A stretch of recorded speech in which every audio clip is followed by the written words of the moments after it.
Education loan 100% placement తో job Telugu students కి first choice Sankal Chand Patel university Ahmedabad. ఇన్ని సంవత్సరాల్లో కూడా మీకు వచ్చిన సక్సెస్ స్థాయిలో మీ ఐడెంటిటీ కానీ మీ రెస్పెక్ట్స్ కానీ మీ పబ్లిక్లో ఉన్నటువంటి ఇది కానీ ఎక్కువగా పెరగకపోవటంలో ఇంకొక స్థాయిలో లేకపోవటంలో కారణం మీ పాత్ర కూడా ఉంది అంటే మీరేమంటారు?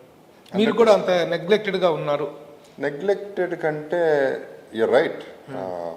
బయట పబ్లిక్లో నేనేంటో చాలామందికి తెలుసు.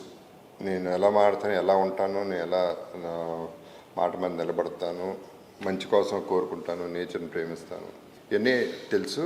బట్ అది కమర్షియల్గా పనికిరాదు.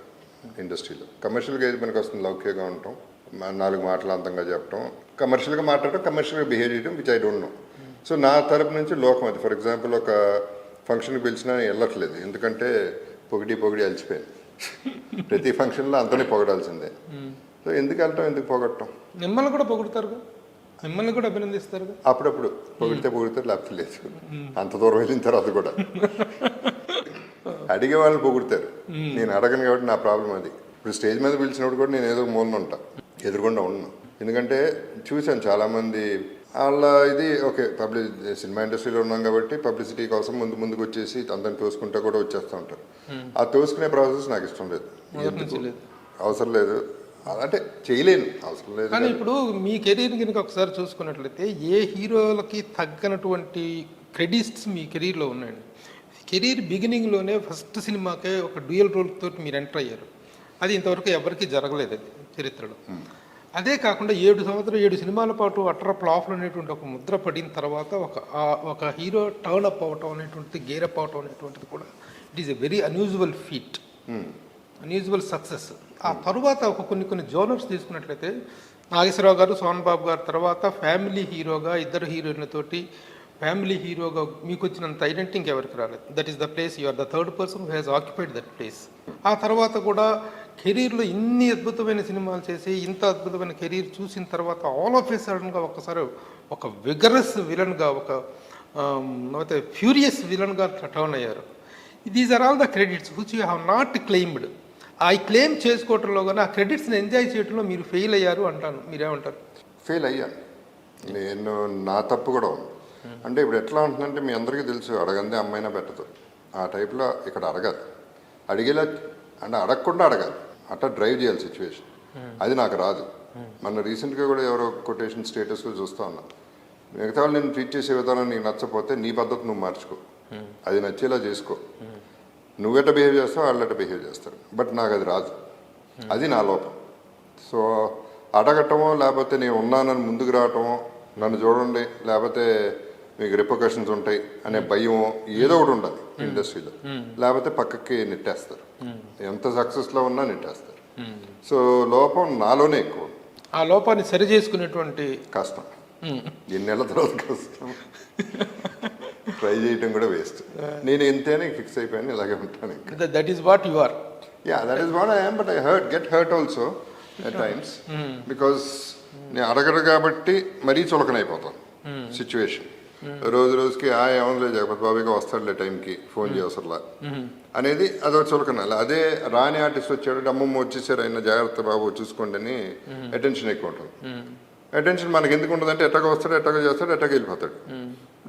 డబ్బులు ఇచ్చినా అంటే వాళ్ళకి డిసిప్లిన్ అనేటువంటిది వాళ్ళ కోసం కాదు, కానీ మీ డిసిప్లిన్, మీ క్యారెక్టర్ మెయింటెనెన్స్ మీదనేటువంటిది మీకోసమే, మీరు మెయింటైన్ చేసుకునేటువంటి. కరెక్ట్, అది 100% అది నాకు తెలుసు, మీకు తెలుసు. నేను నా టైం ఏంటి, నేను ఎన్నింటికి రావాలి, నా డ్యూటీ నేను కరెక్ట్గా చేశానా లేదా అనేది నాకు తెలుసు.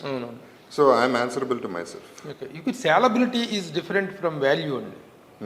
You are always a valued actor and valued personality. ఆ విషయంలో మీకు ఎక్కడ లోపం ఉందని అయితే మాత్రం మేము అనుకుంటాం. ఎందుకంటే మేము ఎక్కడ జగత్ బాబు గారి ప్రస్తావన ఇండస్ట్రీలో ఎక్కడ వచ్చినా, ఎవరి దగ్గర వచ్చినా ఏ థరో జెంటిల్మెన్ అనేటువంటి మాట తప్ప ఇంకొక మాట మేము ఎప్పుడు వినలేదు. ఈ 35 years of journey. Me career హీరోగా, ఆర్టిస్ట్గా ఎంతో, జర్నలిస్ట్గా నా కెరీర్ అంతే. ఇన్ని సంవత్సరాలు మన ప్రయాణంలో ఏ రోజు కూడా I not heard a single negative comment about you. Compliments తప్ప కామెంట్స్ అనేటువంటి వినల సందర్భమే లేదు మీ గురించి. So that way you are more successful. Compliment, thank you. That way you are more successful. అయితే the indiscipline of the people, కొంతమందికి తాలూకు ఇండిసిప్లిన్ కావచ్చు, కొంతమంది తాలూకు మీరు అన్నటువంటి నెగ్లిజెన్స్ కావచ్చు, కొంతమంది టేక్ ఇట్ యాజ్ గ్రాంటెడ్గా తీసుకోవటం మీకు బాధ కలిగించిన సందర్భాలు ఉండి ఉండొచ్చు. మీరు ఒక ఇంటర్వ్యూలో చెప్పారు 7 రోజుల పాటు కనీసం తింటారా అని కూడా ఆఫర్ చేయనటువంటి పరిస్థితిని నేను ఫేస్ చేశానని చెప్పి. ఆ రోజు నిజంగా అది చదివినప్పుడు అనిపించింది, డస్ ఇట్ డిజర్వ్ దిస్? తనకి జగద్బాబు అనేటువంటి ఒక వాట్ ఏ ఫ్యామిలీ నుంచి వచ్చారు, ఎంత లెగసీ నుంచి వచ్చారు, ఆయన ఎంతటి క్యారెక్టర్ మెయింటైన్ చేశారు ఇండస్ట్రీలో, అలాంటి వ్యక్తికి ఇలాంటి నెగ్లిజెన్సా అనేటువంటిది చాలా బాధ అనిపించింది ఆ రోజున. ఆ రోజు ప్రభు ఆ జరిగిన రోజు కూడా లైట్ బాయ్ వచ్చి ఏడ్చేసాడు. ఏడ్చాడు నా కాళ్ళ దగ్గర కూర్చుని. ఇన్ఫాక్ట్ అది ఏ ఇయర్లో బాబు, ఏ సందర్భంలో జరిగింది? మీరు సాహసం అనే సినిమా, సాహసం అనే నాకు తెలిసి 1989 అంటే బ్యాడ్ పీరియడ్లో ఎగ్జాక్ట్లీ రిమెంబర్. భానుచంద్ర హీరో, నేను సెకండ్ హీరో. సో అప్పుడు కుర్చీ కూడా వేయలేదు కూర్చోడానికి, భోజనం కూడా పెట్టలేదు. అడిగితే పెట్టేవారు, అదే అడగల. ఎందుకు అడగలేదంటే చూద్దాం, అంత చూసేస్తే ఎక్స్ట్రీమ్. ఎప్పుడు కూడా నా లెక్క ప్రకారం ఫస్టే బాధలన్నీ చూసేస్తే బెటర్, తర్వాత లైఫ్ ఈజీ అవుతుంది. సో అది చూద్దామనే నేను దాని అంత. పైగా నాకు ఇంకేం రాదు, ఇండస్ట్రీ యాక్టింగ్ తప్ప నాకు ఇంకేం రాదు. రానప్పుడు వేరే చాయిస్ లేదు నాకు, అందుకని భరించాను. But that is a good experience. Everything is an experience. గుడ్డా బ్యాడా అనేది difference, but finally it will be good.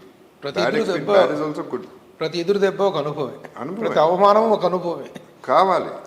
ఆ దెబ్బ తినాలి. ఇప్పుడు పిల్లాడు కింద అల్లరి చేస్తుంటే 2 కొడుతుంది అమ్మ, కొట్టచ్చు, తిట్టచ్చు, ఎందుకు మంచి చేయడానికి. అప్పుడు డిసప్పాయింట్ అవుతాడు, బట్ తర్వాత ఇది కరెక్ట్ అనేది అతనికి కూడా తెలుస్తుంది. మళ్ళీ అమ్మ దగ్గరికి వెళ్తాడు.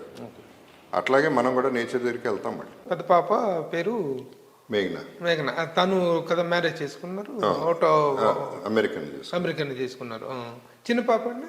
చిన్న పాప ఇంకా చేసుకోవద్దు అంటున్నాను, పెళ్ళి వద్దంటున్నా. అంటే నా ఒపీనియన్ చెప్పారు.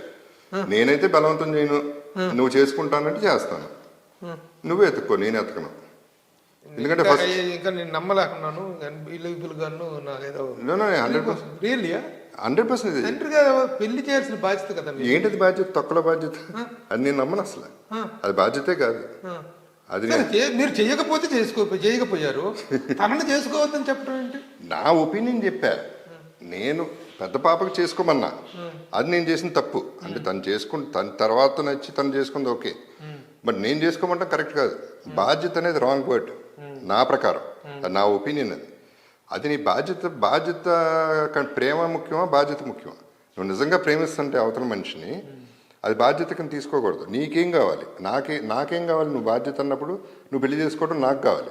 అదే నువ్వు పెళ్లి చేసుకుంటావు చేసుకో, నీ ఇష్టం అంటే తనకు వదిలేస్తున్నావు, అది ప్రేమ. నేను అనేది అందరూ పంచాల్సింది ప్రేమ, వాళ్ళ బాధ్యత కాదు. ఇప్పుడు ఏంటి, పెళ్లి చేసుకోమంటాం, ఆ తర్వాత పిల్లల్ని కనమంటాం. ఫైనల్గా ఇది స్వార్థం, బాధ్యత కాదు. పని అయిపోతుంది, నా బాధ్యత అయిపోయింది అనేది పెళ్లి చేయటం. ఆ తర్వాత మనవరాలు పుడితే 2 పుట్టలేదు అనుకుంటారండి సొసైటీ, అదొక భయం. రెండోది మనం ఆడుకోవచ్చు అనే స్వార్థం. సో ఎటు చూసినా నీ మీద వెళ్తున్నావు, మళ్ళీ సర్కిల్ ఇక్కడే తిరుగుతాను. వాళ్ళ మీద ఆ దృష్టి లేదు మనకు, వాళ్ళకేం కావాలో ఆలోచించలే మనం. పెద్ద పాప అంది ఒక రోజు, నాకు పిల్లలు వద్దనుకుంటున్నాను, ఏమంటావు? నీ ఇష్టం అమ్మా, పిల్లలు కావాలా వద్దా డెసిషన్ నీది, డెసిషన్ నాది కాదు. నన్ను ఎందుకు అడుగుతున్నావు అంటే, నేను కుక్కనే పిల్లిని పెంచుకుంటా, పెంచుకో. That's what she's doing now. She's happy with ఇవాళ సొసైటీ. జగపతి బాబు గారు తాత అయ్యే అవకాశమే లేదు ఇప్పుడైతే. పోనీ ఏం తాత అయితే ఏంటి, మొత్తం అవ్వకపోతే. ఇద్దరు అమ్మాయిలు, చిన్న అమ్మాయినే పెళ్ళి వద్దంటున్నారు. నేను వద్దన్నా, బాగానే తను చేసుకుంటే చేసుకోవడానికి వీలేదు. అంటే మీరు ఒక సలహాపూర్వకంగా చెప్పారు, పెళ్ళొద్దమ్మా, you can live your life అని. అంతే. ఈ విషయం పట్ల మీ శ్రీమతి గారు ఎలా రియాక్ట్ అయ్యారండి? తను అంతే, ఇద్దరం ఒకే మాట మీద ఉంటాం. ఒక లెవెల్ ఆఫ్ థింకింగ్ వెళ్ళిపోయారు ఆ విధంగా. అంతే, డెఫినెట్గా అంతే ప్రభు. అదే అంటున్నా, నేను బాధ్యత అనేది ఖండిస్తా, కంప్లీట్గా ఖండిస్తా. అది పాతకాలం, ఆ రోజులు అయిపోయింది. బాధ్యత నువ్వు చేస్తావు ఓకే, వాళ్ళిద్దరు సరిగ్గా లేకపోతే రేపు నువ్వేం చేస్తావు, తర్వాత ఏం చేయలేవు. Too late. పిల్లల్ని కనేస్తారు. ఇవాళ ఏమవుతుంది సొసైటీ, డివోర్స్లు ఎక్కువైనాయా లేదా? పిల్లల్ని కన్న తర్వాత డివోర్స్లు ఎక్కువైపోయినాయా లేదా? పిల్లల్ని విడగొట్టాలు జరుగుతున్నాయా లేదా? So you going to negativity. తీసుకొచ్చి ఇంకో లైఫ్ని ఈ ప్రపంచంలోకి ఇప్పుడు తీసుకురావడం కరెక్టే కాదు. పిల్లలు అసలు వద్దంట నేను. అంటే నా పిల్లకే చెప్తున్నా, ఇది బయట ప్రపంచానికి చెప్పట్లా. నా పిల్లకే చెప్పినప్పుడు ఇది అండర్స్టూడ్, బయట ప్రపంచానికి కూడా అది చెప్తున్నా. ఇప్పుడు పెద్ద అమ్మాయి మ్యారేజ్ అప్పుడు కొంత వ్యతిరేకత వచ్చింది, పరమైనటువంటి కులపరమైనటువంటి వివాదం. వాళ్ళు వేస్ట్ ఫెలోస్.